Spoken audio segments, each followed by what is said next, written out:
Hi guys and welcome to the Daily Challenge episode 10, I believe it is now. I'm going to very quickly go through percentages today. Sorry I haven't been posting recently, it's just that I've been moving house. Let's see if this camera will... There we go. So I'm going to talk percentages. So the bronze question, let me put that up. We have obviously 3 questions as usual. We're going to find 15% of 60 for the first one. So the idea here is I'm going to show you 2 methods. One is just by using simple like reasoning rules, just kind of like work our way from what 100% is all the way down to 15%. And the other method would be just applying a formula to find the percentage or something, which is useful if you understand how it works. I wouldn't recommend just memorizing it as a fact. I would recommend going deeper and getting insight as to why it's true. Anyway, let's get started. So, bronze question. So the idea with percentages is it's percentages are just another way of saying I have something lots of something. So we're used to saying I have 5 lots of this, 2 lots of that. For example, I can have 2 lots of 10, which is 20. I can have 3 lots of 15, which is 45. But if I start with, let's say, 2 lots of something, and then I go to 4 lots of something, I've times however many I had, which was 2. I had 2 lots of something, I times that by 2. So I'm also going to times the quantity that I have. So if 2 lots of 50, right, is 100, right? 2 lots of 50. If I now have 4 lots of 50, I'm timesing whatever I had by 2, because 2 times 2 is 4. But we had 100, so we should know that 4 lots of 50 is 200, because we do 2 times 100. So let's say 2 lots of 50. Obviously we know that's 100. If we go to 4 lots of 50, that's going to be, well, we times by 2 to get from here to here. So I don't even have to do 4 times 50, I can just do 2 times 100. That's going to give me 200, and that makes sense. 4 50s, you can check it the other way by counting our 50s, 50, 100, 150, 200, okay? That does work. 4 lots of 50 is 200. Now, let's talk about percentages. They kind of work in the same way. So 100% of 60, that's like saying I have so many 60s. I have this many lots of 60. But it's not 100 lots of 60, which would be 6,000. It's something different. In fact, the way to understand how this is going to work is to make the link between 100%. Sorry, this is not focusing. Let me just do that.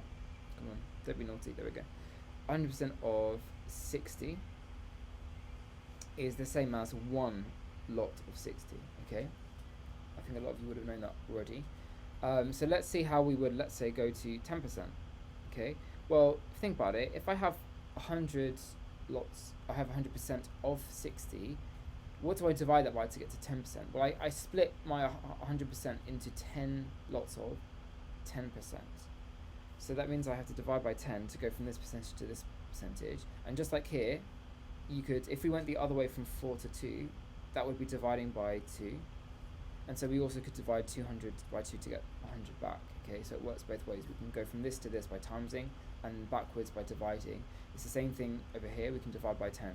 Now that means that if 100% of 60, if this many 60s make 60, if this many 60s makes 60, then if we split that into 10 lots, right, and look at each group, that's going to be a tenth of this, right? You divide this by 10, you get 6.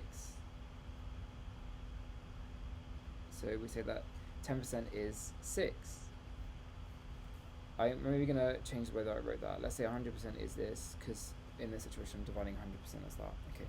Anyway, so we want to get 15%. Now this isn't 15%, but it is close. Actually, what I'm going to do first of all, before getting 50% straight away, I'm actually going to get 5%. So I can actually go from 10% to 5% by dividing by 2.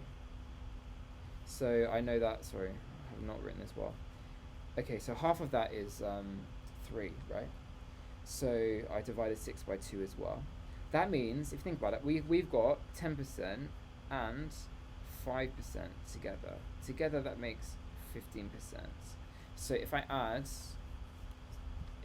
together 3 and 6, I should get 15% of 60, which is 9. So that is 15% of 60, and we're done. Okay, so now I'm going to show you the different method, as I said. Now to find x%, of something like y, what you do x divided by 100 times by y. This makes sense because if we were trying to find 100% of y, we do 100, because x is 100 in this case, divided by 100, we're just sticking it into this rule. And let's say I was finding 100% of, I'll change y in a second, actually. I'm going to leave y as y. So it's 100 over 100 times y, as I said. And that's going to be, 100 divided by 100 is just 1, because 100 fits into 100. And so we're doing 1 times y, which is the same as y. So, but we know this already, right? 100% of y is the whole thing. So, for example, if y was 20, that's going to be 20, because y is 20, okay? Okay, now I'm going to apply this to our 15% of 60. Now, 15% of 60, right, we have x is 15, because we're looking at 15%. So to find 15% of 60, we're going to do this. And actually, to do times a number by fraction, you can just times the number by the numerator and put that on the numerator for the answer. Divided by 100, 6 times 15. So 6 times 15 is going to be 60 plus 30, which is going to be 90. So I have 90, but then we have 60 times 15, not 6. So that's going to be 900, and then divided by 100. 900 divided by 100 is just going to be 9.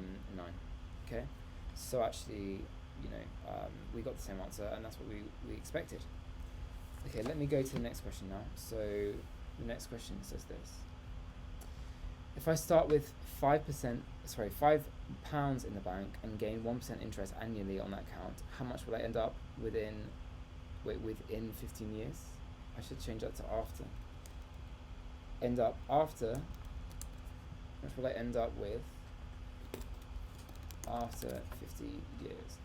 Okay, and then the next part of that, I'm actually going to read that now before I move on. If the interest was 2% instead of 1%, how would my answer change? Okay, so the idea here is that every year, whatever our bank account is, let's say it was 200, whatever, we would times that by 1.01 to get, what we had originally plus the 1% of that account. But as the money goes up, we actually are going to add, we're not going to always add 1% of £5 that we had at the beginning, because the amount we're having each year is going to increase. We're taking 1% of what we have currently each year, and then at the end of that year we add that to our account to get the new account amount that we have. And then next year we'll take 1% of that and add it yet again to our account, and in that way we're building up. So we're not adding the same amount each year, and it's really important to understand that. So if I want to find 1% of 5, so this is after our first year. We start out with £5. A year later, we're going to have 1% of £5 plus £5. The way to do that is 1.01 times 5. I'm not going to explain why this works. That's another topic. Well, that's another part of this topic, really. 1.01 times 5, that's going to be 5.05, and that makes sense, right? £5 and 5 pence. 1% of £5 is 5 pence, and we add that to our £5 we had initially, and we have this. So this is what we have at the end of the year. Now what I'm going to do in a year after that, we're going to take another 1% and add it to our amount, 1.01 times 5.05 this time, and that's going to be something different. Let's see. 5.05 times by 1.01, that will give us this answer. Okay, well, it's it's not even going to be, remember that 5 here is less than 1 pence, right? And it's not even going to count towards our amount if you round it. So but I am going to include it anyway, because let's say that this was digitally recorded, and maybe we're allowed to measure in currency that's actually less than a pence. So we have that. Now, can you see actually what we've done is we've done 1.01 times 5.05, which was 1.01 times by 5. So after 2 years, we've times it by 2 lots of 1.01. After 1 year, we times it by after 1 year, we times the amount that we had at the start by 1.01. So actually, that's not very clear. 1.01. So actually, after n years, where n is the number of years after the point that you're starting at with £5, that you're looking at, after n years, the amount we're going to have is going to be equal to 1.01 times to the power of n times by our initial £5. So let's say after 50 years we're looking at, right? The amount is going to be 1.01 to the power of 50, so that's 1.01 times itself 50 times, times by 5. So let's see, 1.01 to the power of 50 times by 5. So that's actually going to be £8.22. Okay? That's actually how much we have in 50 years' time. Which doesn't seem like a lot, does it? Okay, so let's look at now 2% interest. So 2% interest, if I have it after 50 years, it's going to be 1.02 to the power of 50 times by 2. Now, the thing is, this isn't actually necessarily going to be double this, okay? Eventually, it's going to be, if we give it enough years, it will be way more than double that. But actually, depending on how long we have, it might not even be double, it might be less. So let's see what we will do. 1.02 to the power of 50 times by 5. Okay, so we actually will get £13.46 after 50 years. Now, the thing is, this is less than double, right? If we were expecting double of this, and double 1% is 2%, right? We would expect it to be £16.44. But we don't get that. But actually, I think if you look at numbers slightly bigger, they do get bigger a bit more quickly. Like, so let's say £57. So if 5% here interest, I've worked out after 50 years, gives us £57.33. Now if you think about it, 5% is 5 lots of 1%, right? So if it did increase linearly, the answer after 50 years, we would expect around £40, or maybe £41 ish. But we get much more than that. So although after 50 years, for 2%, it's actually less than double of the answer for 1%. For 5%, it's actually much more. Now this is important. It's a lot more than just 5 times 1%, which is what we expected. The answer was dependent linearly on the percentages. Now the reason why this is important is that when you're looking at interest rates with savings, and you are going to be waiting maybe a number of years just for your balance to accrue, it's actually really important to work out how much money you would have. Let's say if you assume you're not spending anything, so you have this what's called compound interest, where you just like the amount of money is going to increase exponentially, but it is sensitive to how long you're doing it for and the percentage. Increasing your percentage can have a real stark difference between the end result that you have, like how much profit you actually get. And this is just a few percentages can make such a big difference like this over a long period of time. So what I would really recommend is just to sit down, think about whether that interest rate is worth it. Do the calculations yourself, because it's not something you can generalize. Just say, 1% interest is always a good idea, or whatever, or it's always a bad idea. It depends on the amount you have to begin with, and it depends how much time you have.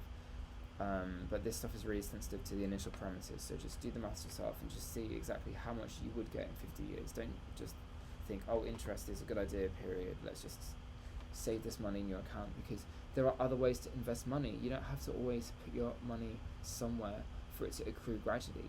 Like you could start a business. You can do something else with it that might be more lucrative than just keeping it in a safe place.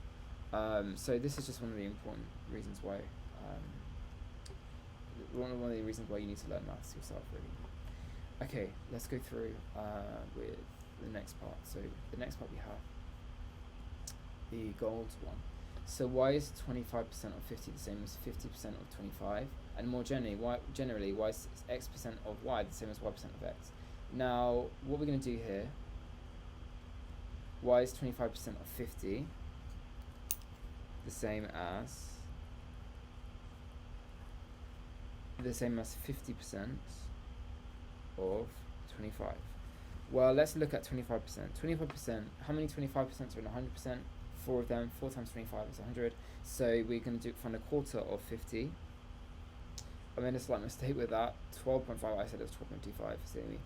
And actually 50% of that is going to be half of 25, which is, again, 12.5. So we get the same result. But why do we get the same result?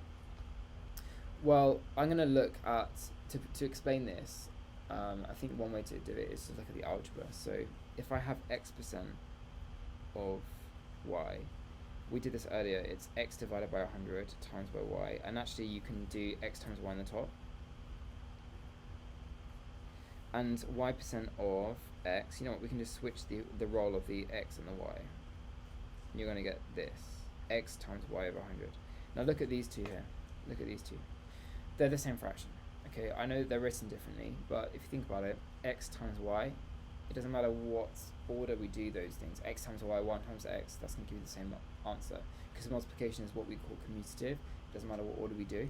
So actually those two are the same.